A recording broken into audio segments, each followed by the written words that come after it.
The Pleasures of Imagination, the second book by Mark Akenside. When shall the laurel and the vocal string resume their honors? When shall we behold the tuneful tongue, the Promethéan hand aspire to ancient praise? Alas, how faint, how slow the dawn of beauty and of truth breaks the reluctant shades of Gothic night which yet involve the nations. Long they groaned beneath the furies of rapacious force, oft as the gloomy north, with iron swarms tempestuous pouring from her frozen caves, blasted the Italian shore, and swept the works of liberty and wisdom down the gulph of all-devouring night. As long immur'd in noontide darkness by the glimmering lamp, each muse and each fair science pinned away the sordid hours, while foul, barbarian hands their mysteries profaned, unstrung the lyre, and chained the soaring pinion down to earth. At last the muses rose, and spurned their bonds, and wildly warbling, scattered, as they flew, their blooming wreaths from fair Vaucluse's bowers, Arno's myrtle border, and the shore of soft Parthenope. But still the rage of dire ambition and gigantic power, from public aims and from the busy walk of civil commerce, drove the bolder train of penetrating science to the cells, where studious ease consumes the silent hour in shadowy searches and unfruitful care. Thus from their guardians torn, the tender arts of mimic fancy and harmonious joy, to priestly domination and the lust of lawless courts, their amiable toil for 3 inglorious ages have resigned, in vain. Reluctant. And Torquato's tongue was tuned for slavish paeans at the throne of tinsel pomp, and Raphael's magic hand effused its fair creation to enchant the fond adoring herd in Latian fanes to blind belief, while on their prostrate necks the sable tyrant plants his heel secure. But now behold, the radiant era dawns, when freedom's ample fabric, fixed at length for endless years on Albion's happy shore in full proportion, once more shall extend to all the kindred powers of social bliss a common mansion, a parental roof. There shall the virtues, there shall wisdom's train, their long-lost friends rejoining, as of old, embrace the smiling family of arts, the muses and the graces. Then no more shall vice, distracting their delicious gifts to aims abhorred, with high distaste and scorn turn from their charms the philosophic eye, the patriot bosom. Then no more the paths of public care or intellectual toil, alone by footsteps haughty and severe in gloomy state be trod. The harmonious muse and her persuasive sisters then shall plant their sheltering laurels o'er the bleak ascent, and scatter flowers along the rugged way. Armed with the lyre, already have we dared to pierce divine philosophy's retreats, and teach the muse her lore. Already strove their long divided honors to unite, while tempering this deep argument we sang of truth and beauty. Now the same glad task impends. Now urging our ambitious toil, we hasten to recount the various springs of adventitious pleasure, which adjoin their grateful influence to the prime effect of objects grand or beauteous, and enlarge the complicated joy. The sweets of sense, do they not oft with kind accession flow, to raise harmonious fancy's native charm? So while we taste the fragrance of the rose, glows not her blush the fairer? While we view amid the noontide walk a limpid rill gush through the trickling herbage, to the thirst of summer yielding the delicious draught of cool refreshment. O'er the mossy brink shines not the surface clearer, and the waves with sweeter music murmur as they flow? Nor this alone. The various lot of life oft from external circumstance assumes a moment's disposition to rejoice in those delights which at a different hour would pass unheeded. Fair the face of spring, when rural songs and odors wake the morn, to every eye, but how much more to his round whom the bed of sickness long diffused its melancholy gloom. How doubly fair, when first with fresh-born vigor he inhales the balmy breeze, and feels the blessed sun warm at his bosom, from the springs of life chasing oppressive damps and languid pain. Or shall I mention, where celestial truth her awful light discloses, to bestow a more majestic pomp on beauty's frame? For man loves knowledge, and the beams of truth more welcome touch his understanding's eye, than all the blandishments of sound his ear, than all of taste his tongue. Nor ever yet the melting rainbow's vernal tinctured hues to me have shone so pleasing, as when first the hand of science pointed out the path in which the sunbeams gleaming from the west fall on the watery cloud, whose darksome veil involves the orient, and that trickling shower piercing through every crystalline convex of clustering dew drops to their flight opposite, recoil at length where concave all behind the internal surface of each glassy orb repels their forward passage into air, that thence direct they seek the radiant goal from which their course began, and, as they strike in different lines the gazer's obvious eye, assume a different luster, through the breed of colors changing from the splendid rose to the pale violet's dejected hue. Or shall we touch that kind access of joy, that springs to each fair object, while we trace through all its fabric wisdom's artful aim, disposing every part, and gaining still by means proportioned her benignant end?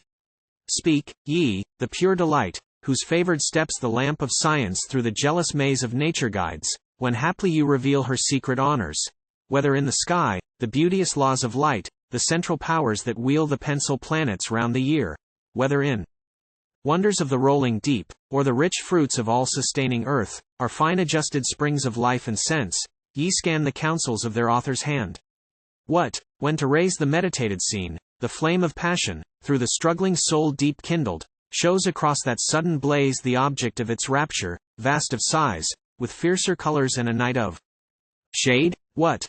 Like a storm from their capacious bed the sounding seas o'erwhelming, when the might of these eruptions, working from the depth of man's strong apprehension, shakes his frame even to the base, from every naked sense of pain or pleasure dissipating all opinion's feeble coverings, and the veil spun from the cobweb fashion of the times to hide the feeling heart? Then, nature speaks her genuine language, and the words of men, big with the very motion of their souls, declare with what accumulated force, the impetuous nerve of passion urges on the native weight and energy of things. Yet more, her honors wear nor beauty claims, nor shows of good the thirsty sense allure, from passion's power alone our nature holds essential pleasure. Passion's fierce elapse rouses the mind's whole fabric, with supplies of daily impulse keeps the elastic powers intensely poised, and polishes anew by that collision all the fine machine. Else rust would rise, and foulness, by degrees encumbering, choke at last what heaven designed for ceaseless motion and a round of toil. But say, does every passion thus to man administer delight? That name indeed becomes the rosy breath of love, becomes the radiant smiles of joy, the applauding hand of admiration, but the bitter shower that sorrow sheds upon a brother's grave, but the dumb palsy of nocturnal fear, or those consuming fires that gnaw the heart of panting indignation, find we there to move delight? Then listen while my tongue the unaltered will of heaven with faithful awe reveals. What old Harmodius wont to teach my early age, Harmodius, who had weight within his learned mind would tear the schools of wisdom, or thy lonely whispering voice, O faithful nature, dictate of the laws which govern and support this mighty frame of universal being. Oft the hours from morn to eve have stolen unmarked away, while mute attention hung upon his lips, as thus the sage his awful tale began. 'Twas in the windings of an ancient wood, when spotless youth with solitude resigns to sweet philosophy the studious day, what time pale autumn shades the silent eve, musing I roved. Of good and evil much, and much of mortal man my thought revolved, when starting full on fancy's gushing eye the mournful image of Parthenia's fate, that hour, O long beloved and long deplored, when blooming youth, nor gentlest wisdom's arts, nor Hymen's honors gathered for thy brow, nor all thy lovers, all thy father's tears availed to snatch thee from the cruel grave. Thy agonizing looks, thy last farewell struck to the inmost feeling of my soul as with the hand of death. At once the shade more horrid nodded o'er me, and the winds with hoarser murmuring shook the branches. Dark as midnight storms, the scene of human things appeared before me. Desarts, burning sands, where the parched adder dies, the frozen south, and desolation blasting all the west with rapine and with murder. Tyrant power here sits enthroned with blood. The baleful charms of superstition there infect the skies, and turn the sun to horror. Gracious heaven, what is the life of man? Or cannot these, not these portents thy awful will suffice, that, propagated thus beyond their scope, they rise to act their cruelties anew in my afflicted bosom? Thus decreed the universal sensitive of pain, the wretched heir of evils not its own. Thus I am patient, when, at once effused, a flashing torrent of celestial day burst through the shadowy void. With slow descent a purple cloud came floating through the sky, and poised at length within the circling trees, hung obvious to my view, till opening wide its lucid orb, a more than human form emerging leaned majestic o'er my head, and instant thunder shook the conscious grove. Then melted into air the liquid cloud, and all the shining vision stood revealed. A wreath of palm his ample forehead bound, and o'er his shoulder, mantling to his knee, flowed the transparent robe, around his waist collected with a radiant zone of gold cethereal. There in mystic signs engraved, I read his office high and sacred name, genius of humankind. Appalled I gazied the godlike presence, for athwart his brow displeasure, tempered with a mild concern, looked down reluctant on me, and his words like distant thunders broke the murmuring air. Vain are thy thoughts, O child of mortal birth, and impotent thy tongue. Is thy short span capacious of this universal frame? Thy wisdom all-sufficient? Thou, alas, dost thou aspire to judge between the Lord of nature and his works? To lift thy voice against the sovereign order he decreed, all good and lovely? To blaspheme the bands of tenderness innate and social love, holiest of things, by which the general orb of being, as by adamantine links, was drawn to perfect union and sustained from everlasting. Hast thou felt the pangs of softening sorrow, of indignant zeal so grievous to the soul, as thence to wish the ties of nature broken from thy frame, that so thy selfish, unrelenting heart might cease to mourn its lot, no longer than the wretched heir of evils not its own? O fair benevolence of generous minds! O man by nature formed for all mankind! He spoke. Abashed and silent I remained, as conscious of my tongue's offense, and awed before his presence, though my secret soul disdained the imputation. On the ground I fixed my eyes, till from his airy couch he stooped sublime, and touching with his hand my dazzling forehead, raise thy sight, he cried, and let thy sense convince thy erring tongue. I looked, and lo! The former scene was changed. For verdant alleys and surrounding trees, a solitary prospect, wide and wild, rushed on my senses. 'Twas an horrid pile of hills with many a shaggy forest mixed, with many a sable cliff and glittering stream.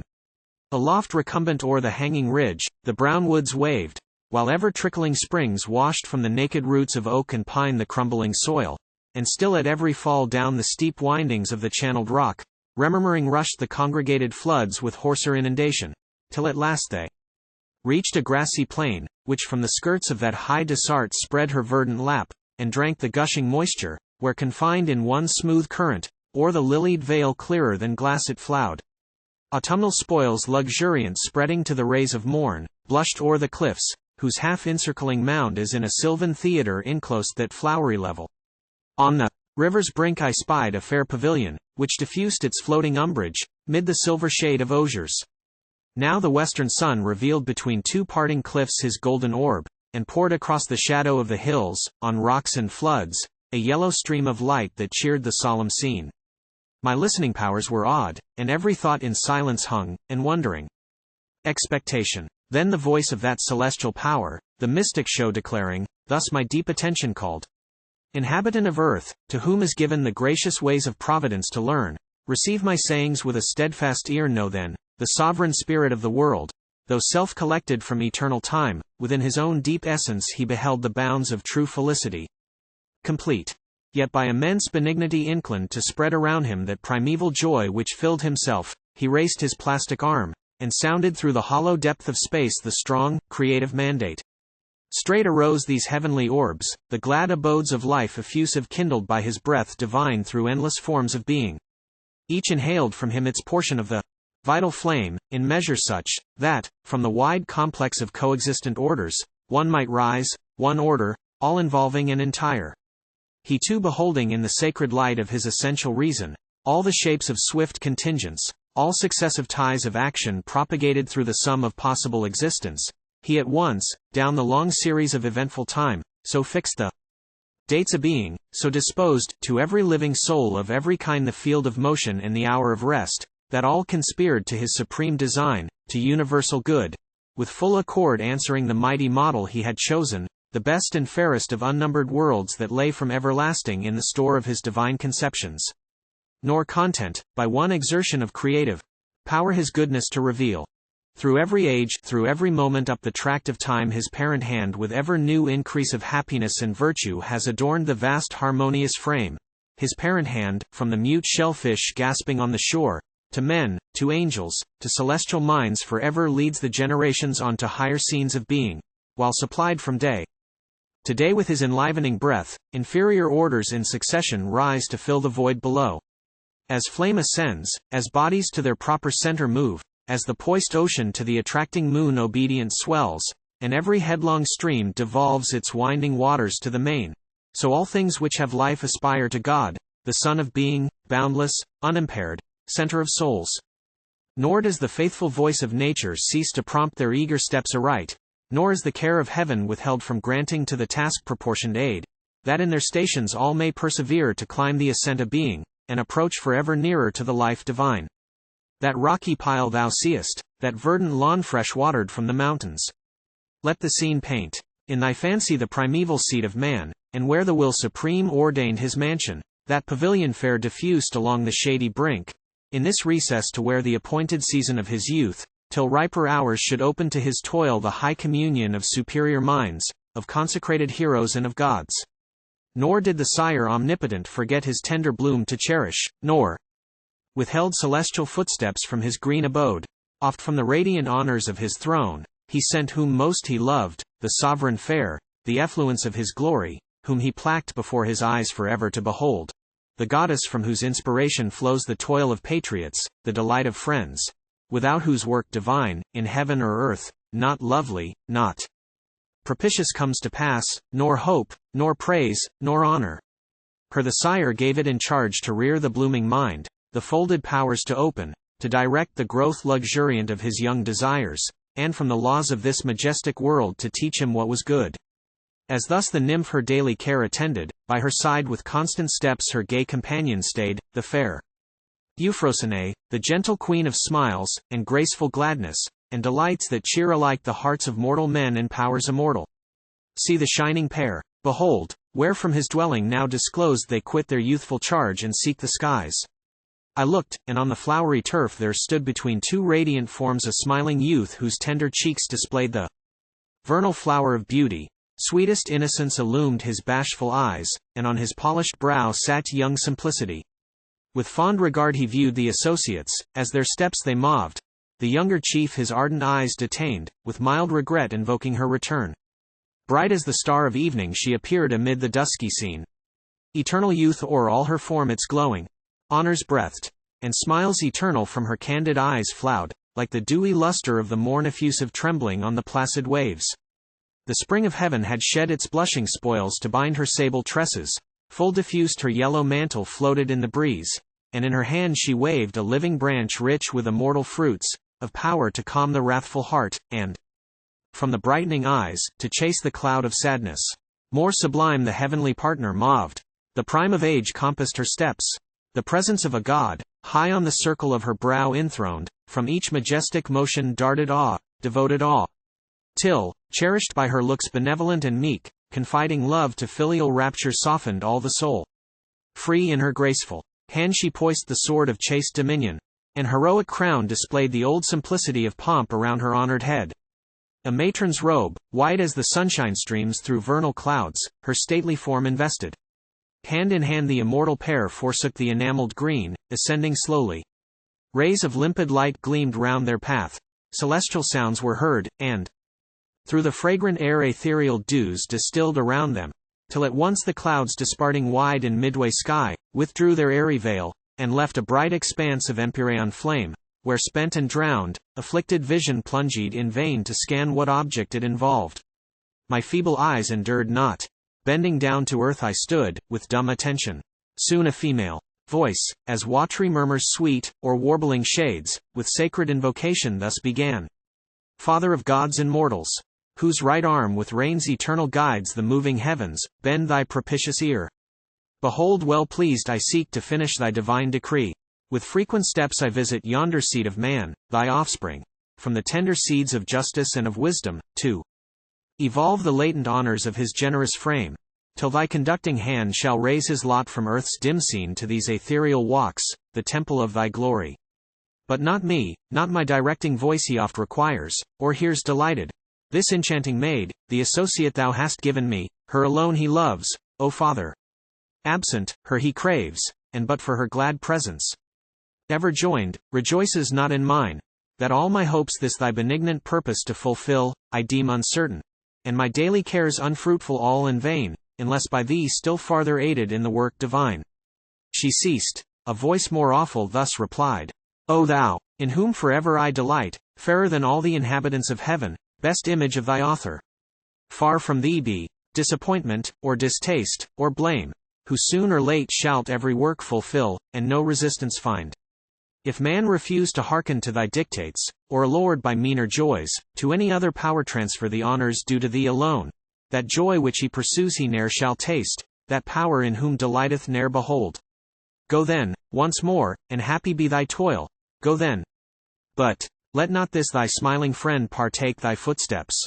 In her stead, behold, with thee the son of Nemesis I send, the fiend abhorred, whose vengeance takes account of sacred orders' violated laws. See where he calls thee, burning to be gone, fierce to exhaust the tempest of his wrath on yon devoted head.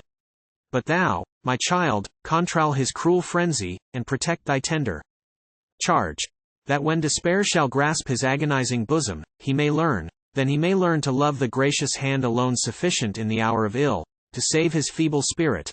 Then confess thy genuine honors, O excelling fair.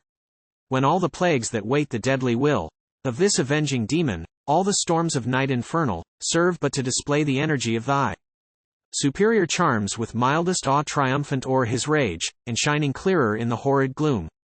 Here ceased that awful voice, and soon I felt the cloudy curtain of refreshing eve was closed once more, from that immortal fire sheltering my eyelids.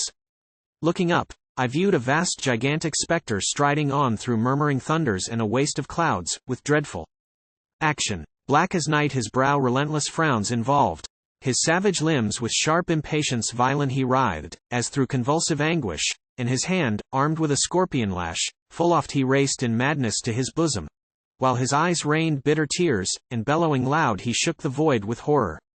Silent by his side the Virgin came. No discomposure stirred her features. From the glooms which hung around no stain of darkness mingled with the beam of her divine effulgence. Now they stoop upon the river bank, and now to hail his wonted guests, with eager steps advanced the unsuspecting inmate of the shade. As when a famished wolf, that all night long had ranged the alpine snows, by chance at morn sees from a cliff incumbent, or the smoke of some lone village, a neglected kid that strays along the wild for herb or spring. Down from the winding ridge he sweeps amain, and thinks he tears him. So with tenfold rage, the monster sprung remorseless on his prey. Amazed the stripling stood, with panting breast feebly he poured the lamentable wail of helpless consternation, struck at once, and rooted to the ground. The queen beheld his terror, and with looks of tenderest care advanced to save him. Soon the tyrant felt her awful power. His keen, tempestuous arm hung nerveless, nor descended where his rage had aimed the deadly blow. Then dumb retired with sullen rancor. Lo, the sovereign maid folds with a mother's arms the fainting boy, till life rekindles in his rosy cheek, then grasps his hands, and cheers him with her tongue. Awake thee, rouse thy spirit. Shall the spite of yon tormentor thus appall thy heart, while I, thy friend and guardian, am at hand to rescue and to heal? O let thy soul remember, what the will of heaven ordains is ever good for all, and if for all, then good for thee. Nor only by the warmth and soothing sunshine of delightful things, do minds grow up and flourish. Oft misled by that bland light, the young unpracticed views of reason wander through a fatal road, far from their native aim, as if to lie inglorious in the fragrant shade, and wait the soft access of ever-circling joys, were all the end of being. Ask thyself, this pleasing error did it never lull thy wishes? Has thy constant heart refused the silken fetters of delicious ease? Or when divine Euphrosyne appeared within this dwelling, did not thy desires hang far below the measure of thy fate, which I revealed before thee? And thy eyes, impatient of my counsels, turn away to drink the soft effusion of her smiles? Know then, for this the everlasting Sire deprives thee of her presence, and instead, O wise and still benevolent, ordains this horrid visage hither to pursue my steps, that so thy nature may discern its real good, and what alone can save thy feeble spirit in this hour of ill from folly and despair. O yet, beloved, let not this headlong terror quite o'erwhelm thy scattered powers, nor fatal deem the rage of this tormentor, nor his proud assault, while I am here to vindicate thy toil, above the generous question of thy arm. Brave by thy fears and in thy weakness strong, this hour he triumphs, but confront his might, and dare him to the combat, then with ease disarmed and quelled, his fierceness he resigns to bondage and to scorn, while thus inured by watchful danger, by unceasing toil, the immortal mind, superior to his fate, amid the outrage of external things, firm as the solid base of this great world, rests on his own foundations. Blow, ye winds, ye waves, ye thunders, rowl your tempest on. Shake, ye old pillars of the marble sky, till all its orbs and all its worlds of fire be loosened from their seats. Yet still serene, the unconquered mind looks down upon the wreck, and ever stronger is the storms. Advance, firm through the closing ruin holds his way, where nature calls him to the destined goal. So spake the goddess, while through all her frame celestial raptures flowed, in every word, in every motion kindling warmth divine to seize who listened. Vehement and swift as lightning fires the aromatic shade in Ethiopian fields, the stripling felt her inspiration catch his fervid soul, and starting from his languor thus exclaimed, "Then let the trial come, and witness thou, if terror be upon me, if I shrink to meet the storm, or falter in my strength when hardest it besets me. Do not think that I am fearful and infirm of soul, as late thy eyes beheld, for thou hast changed my nature, thy commanding voice has walked my languid powers to bear me boldly on, where'er the will divine my path ordains through toil or peril. Only do not thou forsake me. O be thou forever near, that I may listen to thy sacred voice, and guide by thy decrees my constant feet. But say, forever are my eyes bereft? Say, shall the fair Euphrosyne not once appear again to charm me? Thou, in heaven, O thou eternal arbiter of things, be thy great bidding done. For who am I, to question thy appointment? Let the frowns of this avenger every morn o'ercast the cheerful dawn, and every evening damp with double night my dwelling. I will learn to hail them both, and unrepining bear his hateful presence. But permit my tongue one glad request, and if my deeds may find thy awful eye propitious, O restore the rosy-featured maid again to cheer this lonely seat, and bless me with her smiles." He spoke, when instant through the sable glooms with which that furious presence had involved the ambient air, a flood of radiance came swift as the lightning flash. The melting clouds flew diverse, and amid the blue serene Euphrosyne appeared.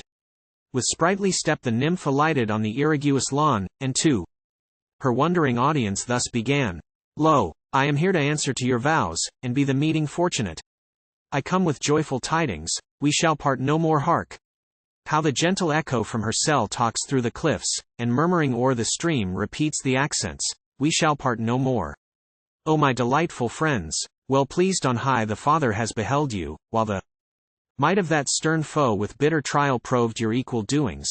Then forever spake the high decree, that thou, celestial maid, howe'er that grisly phantom on thy steps may sometimes dare intrude, yet nevermore shalt thou, descending to the abode of man, alone endure the rancor of his arm, or leave thy loved Euphrosyne behind." She ended, and the whole romantic scene immediate vanished. Rocks, and woods, and rills, the mantling tent, and each mysterious form flew like the pictures of a morning dream, when sunshine fills the bed.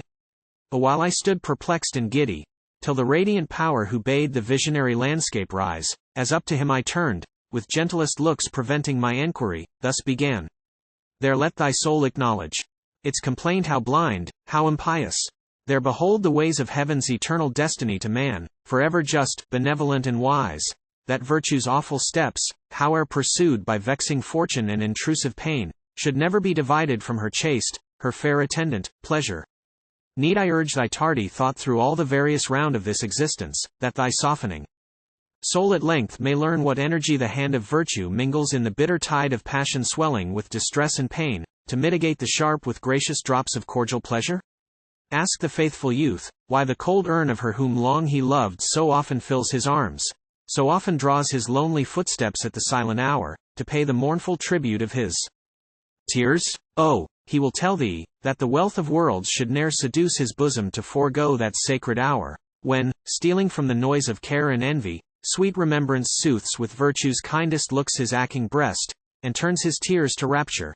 Ask the crowd which flies impatient from the village walk to climb the neighboring cliffs, when far below the cruel winds have hurled upon the coast some helpless bark, while sacred pity melts the general eye, or terror's icy hand smites their distorted limbs and horned hair, while every mother closer to her breast catches her child, and pointing where the waves foam through the shattered vessel, shrieks aloud as one poor wretch that spreads his piteous arms for succor, swallowed by the roaring surge, as now another, dashed against the rock, drops lifeless down. Oh, deemest thou indeed no kind endearment here by nature given to mutual terror and compassion's tears? No sweetly melting softness which attracts, or all that edge of pain, the social powers to this their proper action and their end? Ask thy own heart, when at the midnight hour, slow through that studious gloom thy pausing eye led by the glimmering taper moves around the sacred volumes of the dead, the songs of Grecian bards, and records writ by fame for Grecian heroes, where the present power of heaven and earth surveys the immortal page, even as a father blessing, while he reads the praises of his son. If then thy soul, spurning the yoke of these inglorious days, mix in their deeds and kindle with their flame, say, when the prospect blackens on thy view, when rooted from the base, heroic states mourn in the dust and tremble at the frown of cursed ambition, when the pious band of youths who fought for freedom and their sires, lie side by side in gore, when ruffian pride usurps the throne of justice, turns the pomp of public power, the majesty of rule, the sword, the laurel, and the purple robe, to slavish empty pageants, to adorn a tyrant's walk, and glitter in the eyes of such as bow the knee, when honored urns of patriots and of chiefs, the awful bust and storied arch, to glut the coward rage of regal envy, strew the public way with hallowed ruins, when the muses haunt the marble porch where wisdom wont to talk with Socrates or Tully, hears no more, save the hoarse jargon of contentious monks, our female superstition's midnight prayer, when ruthless rapine from the hand of time tears the destroying scythe,